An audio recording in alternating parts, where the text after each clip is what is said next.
مامانم آوردم تو قار پر پله است داره خور میزنه.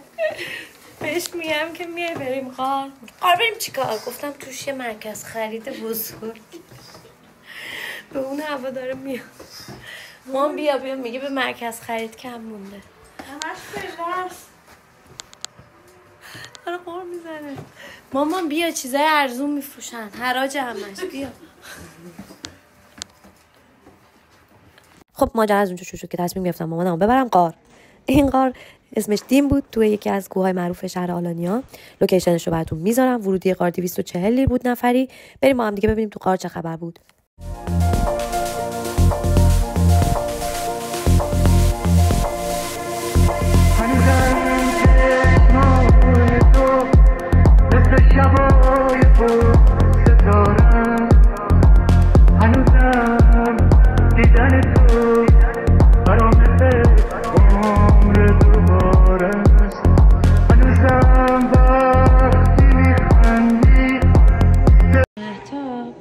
خوشت اومد؟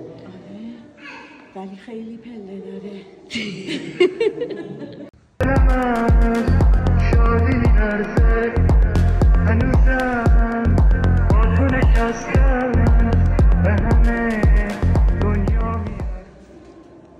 اینجا دوربین دادم مامان که ازم فیلم بگیره. بعدش هم بهش گفتم که بس دیگه فیلم نگیر، بیا یکم عدو برش در بردم تا بیاد.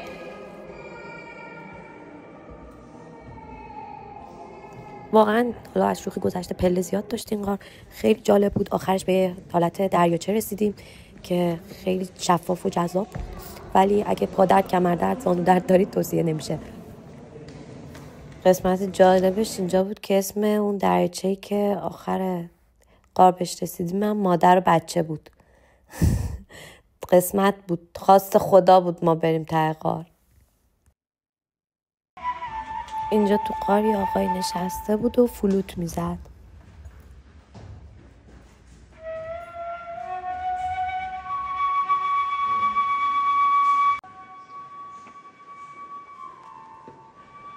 اینجا یه بخشی از سقف غار میبینید که رسوبات آهکی تشکیل شده.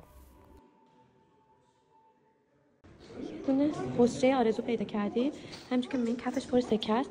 سکه میندازین توی این حسره، آرزو میکنید، آرزوتون برآورده میشه. نمیدونم بهتون گفتم یا نه، طول غار 360 متر بود و حدودا بازدیدش 40 دقیقه 45 دقیقه طول کشید. بنداز خودت. چقدر به نظره؟ این یه لیری. یه لیره معلوم نمی‌کنه بنداز. مال ما همه گنده تره پولمون. اینا مال منه.